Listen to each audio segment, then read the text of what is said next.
Chat box पे focus रखा हुआ हूँ साथ में, अगर कोई क्वायरी हो तो you can ask me.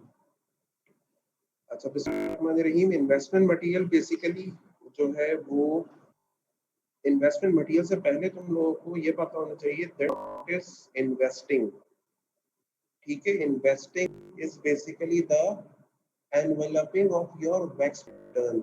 Wax pattern को आप बरी कर रहे होते हैं इनसाइड योर इन्वेस्टमेंट मटेरियल। ठीक है। अच्छा, अब आते हैं investment material. What are investment material? इसकी डेफिनेशन इंपॉर्टेंट है and it can be asked that it is basically a material that consists of primarily an allotrope silica and a bonding agent। ठीक है, दो मेन कंपोनेंट्स हैं इसके। एक allotrope of silica होगा।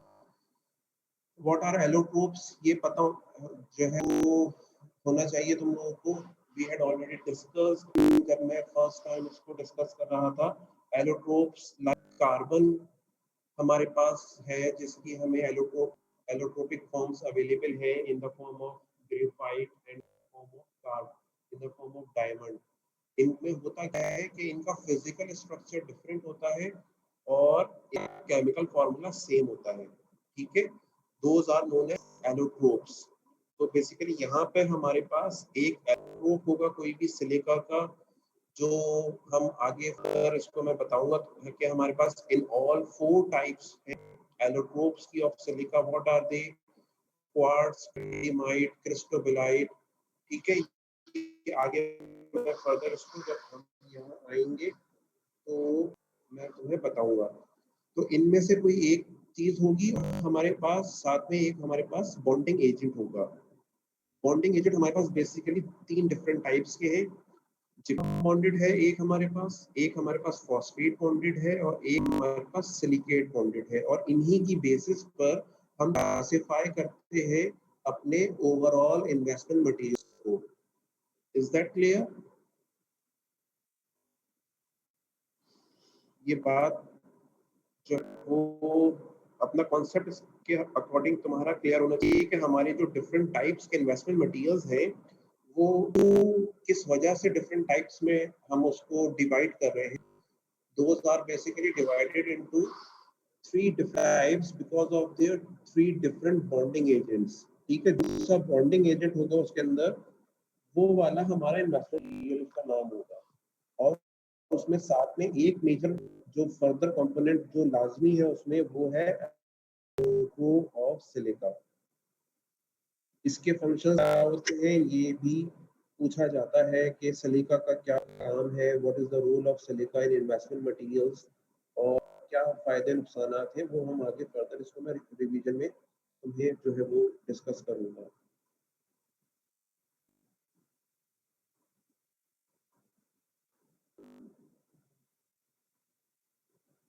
ये बात हमने ली, investing is basically the enveloping of your wax pattern. इन कि हमारा जो कास्टिंग रिंग है इसके अंदर हमने ये वैक्स पैटर्न रखा हुआ है, जहाँ पे मेरा पॉइंटर प्लेस हुआ हुआ है। इसके अराउंड में हम ये फ्लोएबल फॉर्म इन्वेस्टमेंट मटेरियल कवर कर रहे हैं। ठीक है, हमने लिक्विड पाउडर मिक्स करा इन्वेस्टमेंट मटेरियल का और देन फ्लोएबल कंसिस्टेंसी में हमने उसको लेकर आए और then we are pouring it in your casting ring. वो कास्टिंग रिंग कहाँ प्लेस हुई हुई है? On the crucible former. आगे बताऊंगा, पिक्चर आ रही है इसकी। हम ये जो इन्वेस्टमेंट मटेरियल है ये कहाँ यूज करते हैं, क्यों यूज करते हैं, ये अगेन पूछा जा सकता है। और पता होना चाहिए तुम लोगों को कि इनका इंडिकेशन, इनका यूजेज क्या है। बेसिकली हमें क्राउन ब्रिज जब बनाना होता है तो उसके लिए हम वैक्स पैटर्न बनाते हैं पहले, उसी सेम एनाटॉमी में जिस सेम एनाटॉमी की हमें प्रोस्थेसिस रिक्वायर्ड है in the form of crown and bridge. And then हम वो है वो एनवेलप कर देते हैं, बरी कर देते हैं इनसाइड आवर इन्वेस्टमेंट मटेरियल। ठीक है, उसके बाद फर्दर स्टेप जो है वो क्या होता है कि हम डीवैक्सिंग करते हैं। यहाँ you can C in these points कि हमने वैक्स पैटर्न को जो बनाया था बाय डायरेक्ट और indirect technique.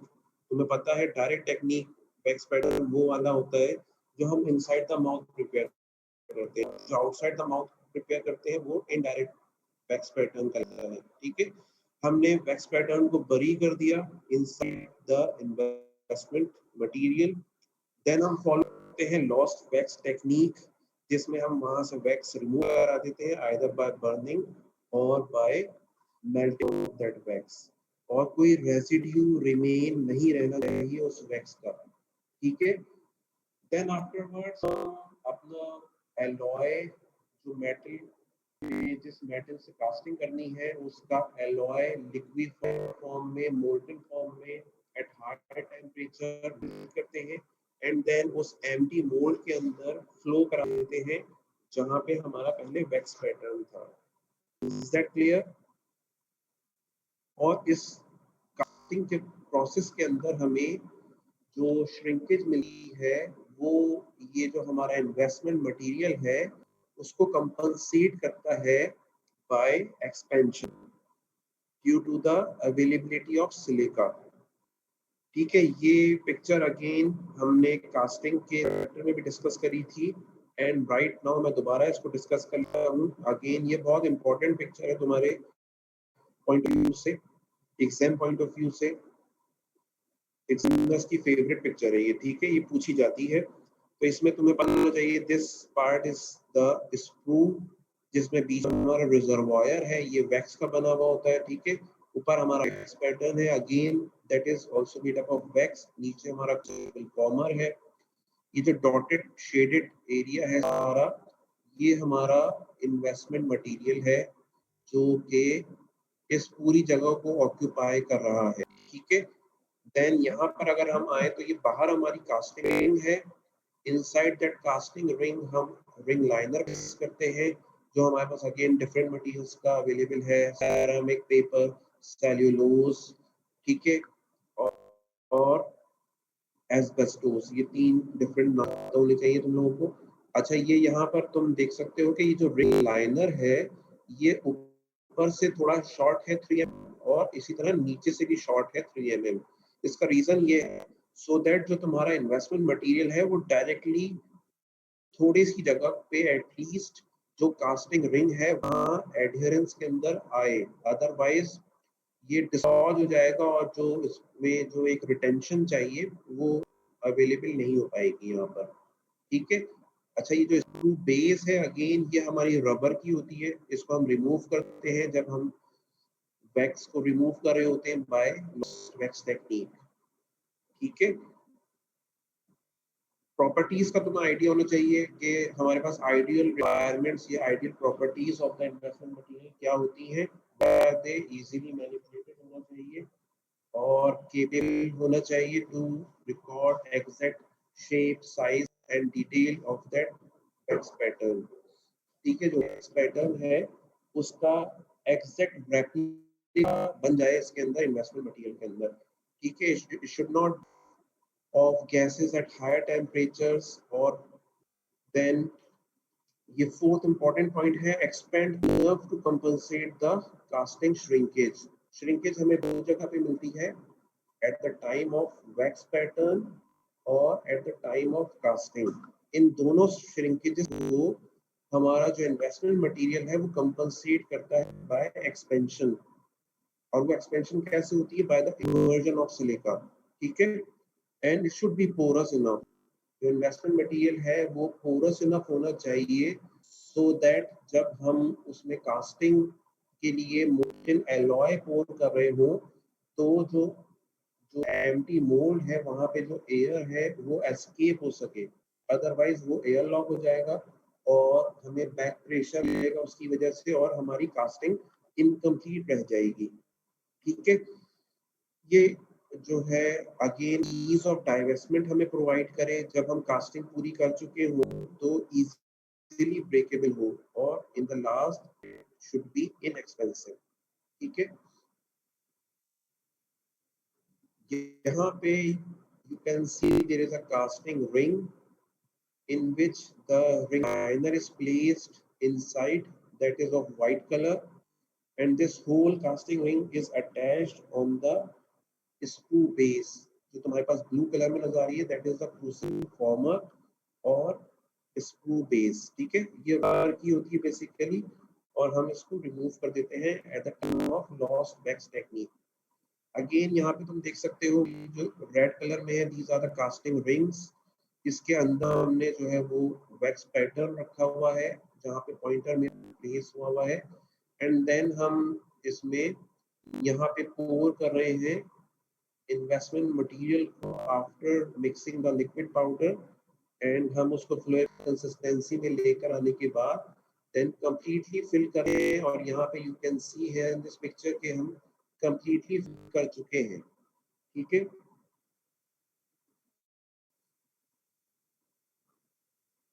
Now discussing the major components of investment materials. Basically हमारे पास है वो दो मेन कंपोनेंट्स हैं और उसके अलावा माइनर कंपोनेंट्स होते हैं।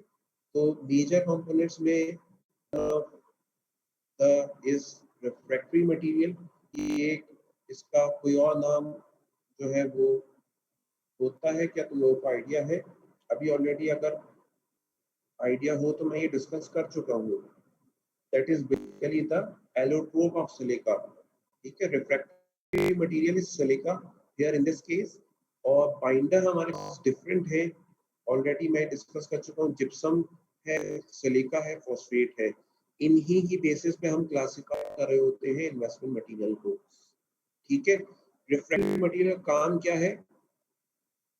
It basically provides support to the overall investment material at high temperatures. ठीक है, जब हम कास्टिंग करते हैं तो बहुत हाई टेम्परेचर पे हम हीट करते हैं कास्टिंग रिंग को, सो दैट जो टेम्परेचर डिफरेंस है ऑफ दैट मोल्टन एलॉय और कास्टिंग रिंग का वो मिनिमाइज हो जाए। और उसको मिनिमाइज करने के लिए हम इन्वेस्टमेंट मटेरियल को जो कास्टिंग रिंग के अंदर प्लेस होता है उसको बहुत हाई टेम्परेचर लेकर जाते हैं।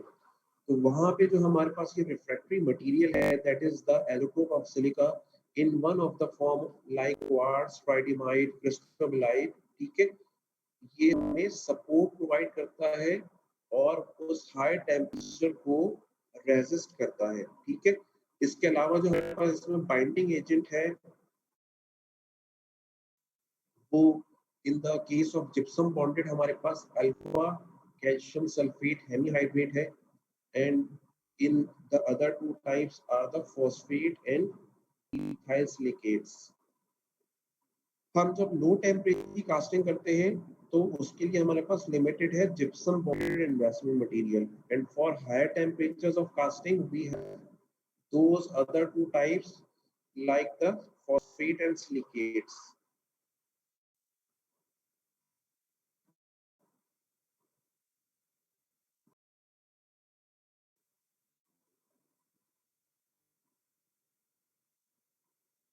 अब इंडिविजुअली हम also डिस्कस कर लेते हैं जो हमारे पास टाइप्स हैं like the gypsum bonded investment materials.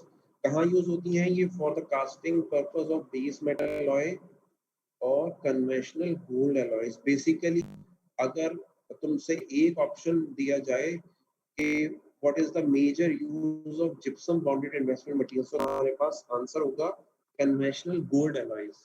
ठीक है, इसको इसके अलावा मटेरियल्स के लिए यूज नहीं करते क्योंकि उनमें टेम्परेचर हमें ज्यादा रिक्वायर्ड होता है as compare to gold one.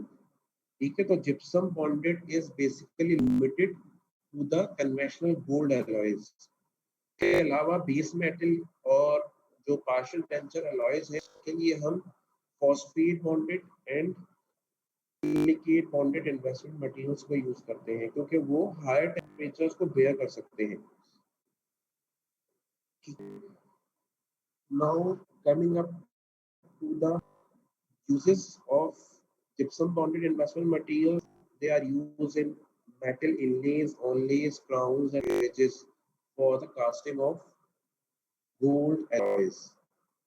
कितना टेम्परेचर बेयर कर सकते हैं ये? एट मैक्सिमम हम इसमें 700 या 700 to 800 तक विथस्टैंड कर सकता है। अगर हम इससे ज्यादा टेम्परेचर वाली कास्टिंग में इसको यूज करेंगे तो ये बेयर नहीं कर पाएगा और एज अ रिजल्ट ब्रेक हो जाएगा, then it can lead to the casting defect. ठीक है, अच्छा अकॉर्डिंग टू एडीए स्पेसिफिकेशंस हमारे पास 3 डिफरेंट टाइप्स के जिप्सम बॉन्डेड इन्वेस्टमेंट मटेरियल्स हैं, टाइप 1, 2 एंड 3। तो होने चाहिए। Type 1 is a thermal expansion type, type 2 is hygroscopic one, and type 3 is for casting heat and partial dentures.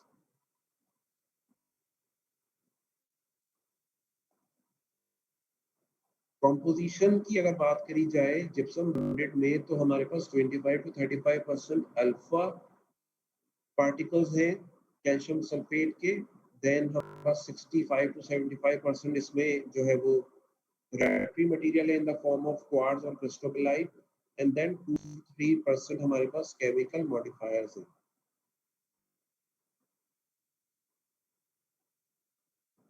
इसमें हमारे पास मैं तुमसे पहले डिस्कस कर चुका हूँ कि हम इन्वर्जन ऑफ सिलिका जो है वो मिली है और वो हमें जो कास्टिंग श्रिंकेज है उसको कंपनसेट करने के लिए एक्सपेंशन प्रोवाइड करती है। ठीक है, तो इसमें इन the form of gypsum bonded हमें जो श्रिंकेज मिलती है वो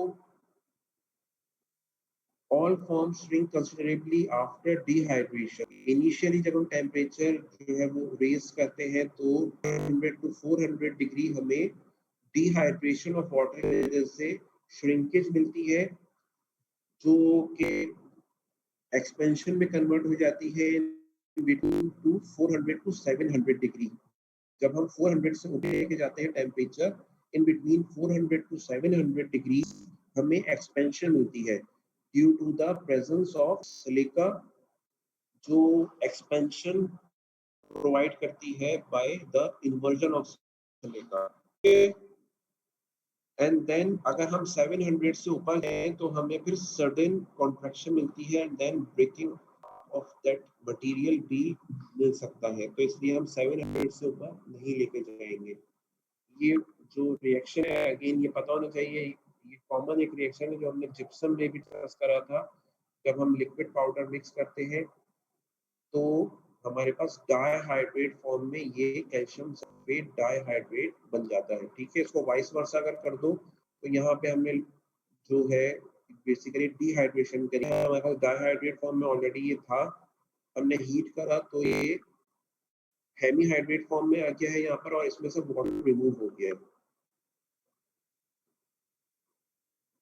ठीक है, इसके अलावा हम जो है वो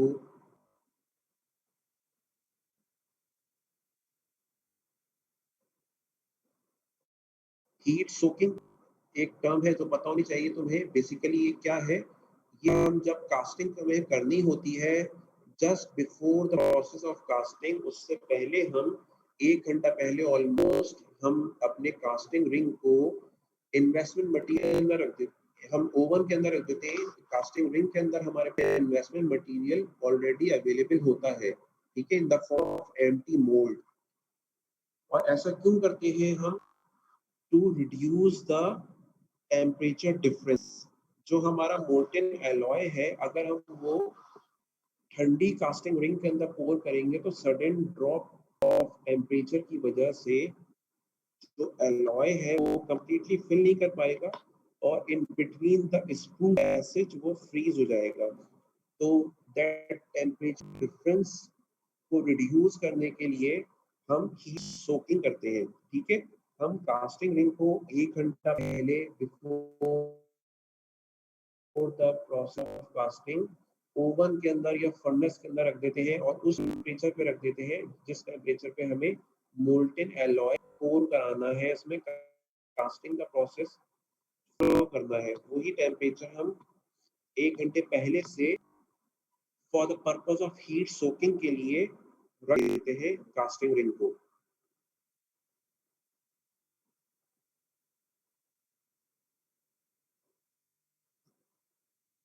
सिलिका हमारे पास 4 ट्रॉपिक फॉर्म्स में अवेलेबल है, इनके नाम पता होने चाहिए, like form of quartz, tridymite, cristobalite and fuse quartz. अच्छा, अब इनमें हर जो डिफरेंट फॉर्म है उसका जो इन्वर्जन टेम्परेचर है वो डिफरेंट है। ठीक है, क्वार्ट्ज का जो इन्वर्जन टेम्परेचर है वो 575 है। हमारे पास जो, ये याद रखना, एक अल्फा फॉर्म में एक बीटा फॉर्म में है। जो लो फॉर्म है that is the alpha form, और जो हाई फॉर्म है that is the beta form. जो हायर टेम्परेचर पे इन्वर्जन इन्वर्टेड फॉर्म में हमें जो अवेलेबल है दैट इज बीटा फॉर्म। और ये हमारे पास जो है वो परमानेंट फॉर्म नहीं है, ये सिर्फ हमें हाई टेम्परेचर पे मिलेगी जिस टाइम पर इन्वर्जन हुआ हुआ होगा क्वार्ट्ज पार्टिकल का। ठीक है, और टेम्परेचर क्या होगा? 575 in the case of quartz. In the case of cristobalite हमारे पास टेम्परेचर होगा 392 फ़ारेनहाइट से 518 फ़ारेनहाइट। ठीक है, ये टेम्परेचर अगेन तुम लोगों को याद होना चाहिए, पूछ सकते हैं ये। और अगेन यहाँ पे लो फॉर्म हमारी जो है अल्फा क्रिस्टोबेलाइट है, और high form is the beta cristobalite. Beta is the unstable form at room temperature. Beta form हमें ओनली एट हाई टेम्परेचर पर ही मिलेगी, जिस वक्त हमारा जो क्रिस्टोबेलाइट के पार्टिकल्स होंगे वो एक्सपेंडेड फॉर्म में होंगे इन द फॉर्म ऑफ इन्वर्जन। ठीक है, और इसमें जो थर्ड प्राइडिमाइड टाइप है इसका अगेन जो टेम्परेचर है वो यहाँ पे मेंशन है, और ये तुमको पता होना चाहिए। इसकी मैं हार्ड फॉर्म में तुम्हारे पास अगर अवेलेबल नहीं है तो मैं लेक्चर तुम लोगों से शेयर कर लूंगा। डेंसिटी का डिफरेंस होता है अल्फा एंड बीटा फॉर्म में। You can see here in this picture, हमारे पास ए में जो है वो मोर डेंस फॉर्म है and that is the alpha form.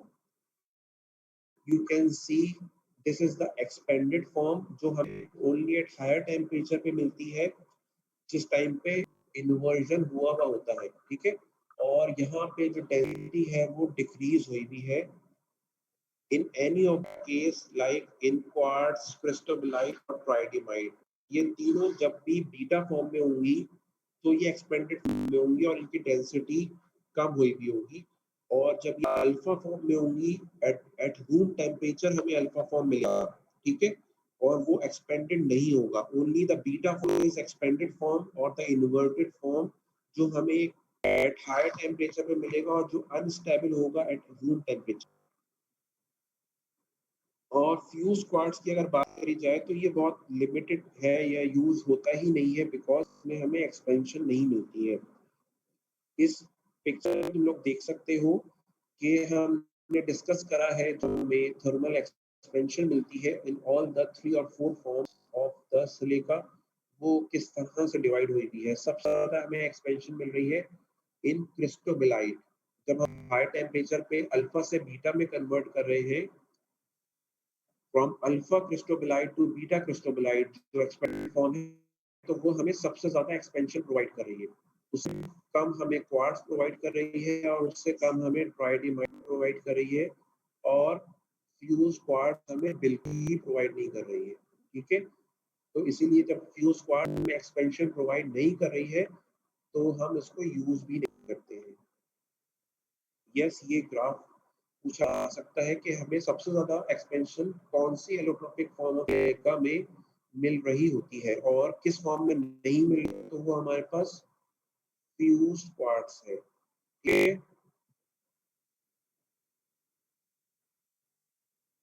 हम इनका कॉम्बिनेशन भी यूज कर सकते हैं। जो हमारे पास 4 डिफरेंट एलोट्रोपिक फॉर्म्स हैं वो हम इन सब सिर्फ उनका 2 या 3 का कॉम्बिनेशन भी यूज करते हैं। लाइक क्वार्ट्ज और cristobalite can be use in some conditions जहां पे हमें एज कंपेयर टू ज्यादा एक्सपेंशन चाहिए हो।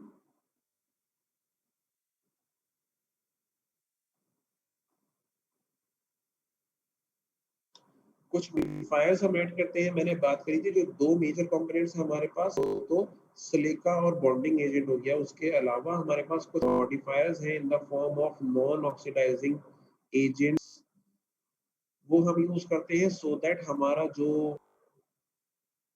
जब कास्टिंग का प्रोसेस हो रहा हो तो ऑक्सीडेशन होती है उस प्रोसेस में और उससे सरफेस डिस्कलरेशन हमें मिलती है, तो हम उसको अवॉइड कर सकें। So in order to avoid that oxidation on the surface of the cast, हम क्या करते हैं, नॉन ऑक्सीडाइजिंग एजेंट्स यूज करते हैं। फॉर दैट पर्पस हम बोरिक एसिड, सोडियम क्लोराइड और इन सम केसेस ग्रेफाइट भी यूज कर रहे होते हैं।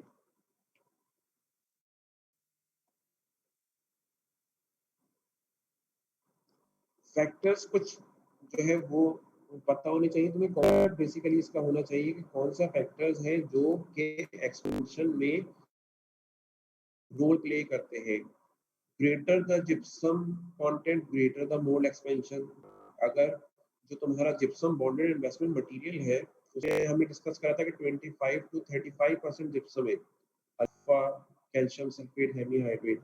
अगर हमें एक्सपेंशन ज्यादा चाहिए तो हम उसका जो है कंटेंट बढ़ा देंगे। इसी तरह lower the water powder ratio greater the setting expansion. ये कुछ फैक्टर्स हैं जो कि तुम्हें पता होने चाहिए कौन से फैक्टर्स की वजह से हम एक्सपेंशन को फर्दर इंक्रीज और डिक्रीज कर सकते हैं। Softer the wax greater the setting expansion, thinner the wax pattern greater the setting expansion. ठीक है। और हमें जो हाइग्रोस्कोपिक सेटिंग एक्सपेंशन है वो 6 और more times greater expansion provide करती है other than the normal setting expansion. यहाँ पे यू कैन सी है इन दिस पिक्चर एक नॉर्मल जो कंडीशन है और एक है हाइग्रोस्कोपिक सेटिंग एक्सपेंशन के साथ कंडीशन है when the particles of gypsum are expanded or are remain dissolved or covered by the water, और जो हमें एक्सपेंशन मिल रही है in the presence of water molecules. ठीक है, तो उसको हम कह रहे हैं हाइग्रोस्कोपिक सेटिंग एक्सपेंशन। अच्छा, इस एक्सपेंशन को इंक्रीज करने के लिए हमारे पास दो तरीके हैं, further water immersion and water added.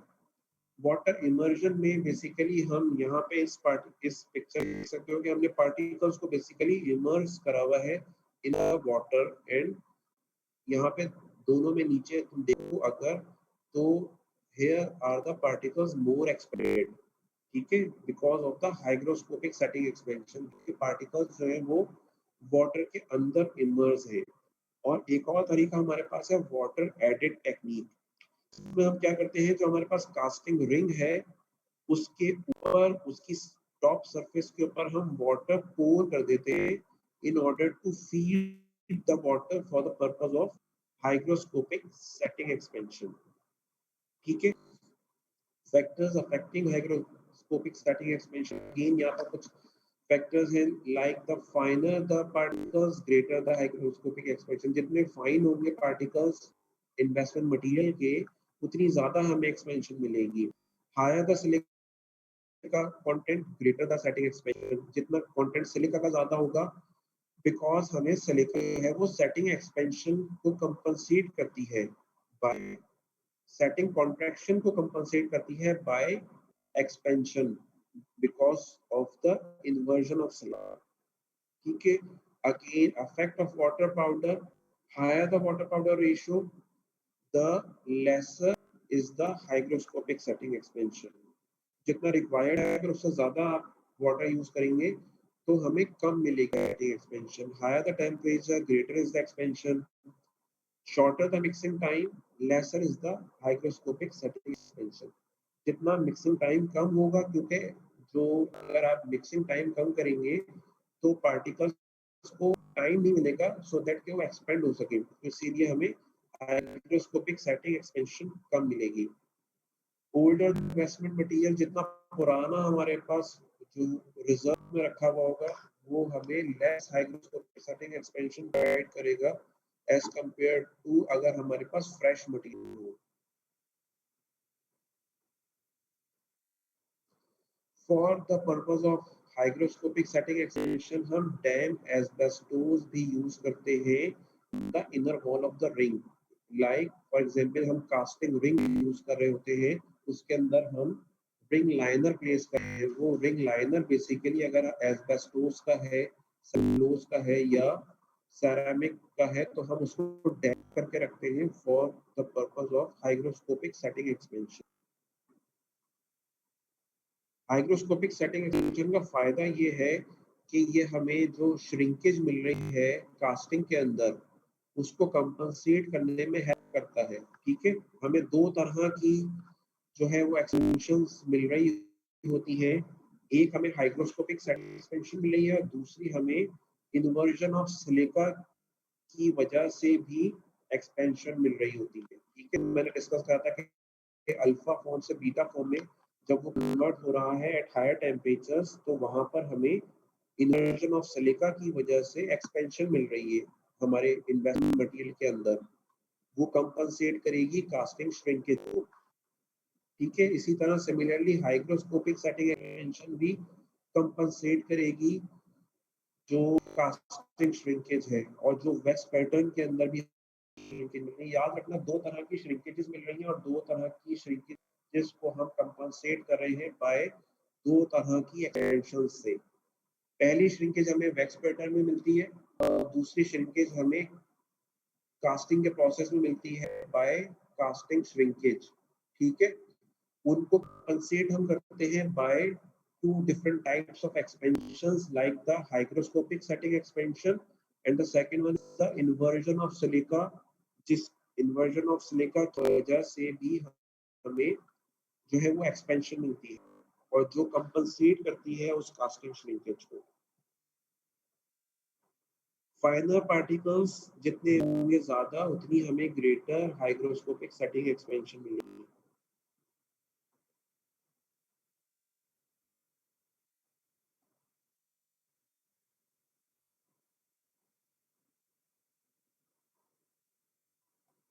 यहाँ पे तुम देख सकते हो कि ये जो दो पिक्चर्स नजर आ रही हैं बेसिकली यहाँ पे हमने एक ही मोस्टली एक पार्टिकल साइज यूज करा है सिलिका का और यहाँ पे हमने डिफरेंट पार्टिकल साइज यूज करे हैं। इन दिस केस हमें पोरोसिटी डिक्रीज हो गई है। इन दिस केस यहाँ पे हमारा जो मटेरियल है वो ज्यादा पोरस है। ठीक है, हमें रिक्वायर्ड है ज्यादा पोरस क्योंकि अगर लेस पोरस होगा तो वो एयर वहां पर अंदर है मोल्ड के अंदर उसको बाहर नहीं जाने देगा और लॉक हो जाएगी। As a result it will create back pressure on the molten alloy और फिर वहां पे क्या होगा, इनकम्प्लीट कास्टिंग होने के चांसेस बढ़ जाएंगे। तो हमें पोरस ज्यादा चाहिए इन्वेस्टमेंट मटेरियल फॉर पर्पस। हम यहाँ पे सिमिलर पार्टिकल साइज यूज कर रहे हैं। ठीक है, to create the porosity in our material. Air tight jars के अंदर आप रखें सो दैट मॉइस्चर कंटेमिनेशन ना हो। अगर मॉइस्चर कंटेमिनेशन होगा तो जो मटेरियल की प्रॉपर्टीज हैं इन्वेस्टमेंट मटेरियल की वो कॉम्प्रोमाइज हो जाएंगी। ठीक है, ये हमारा ऑलमोस्ट मोर देन हाफ जो है वो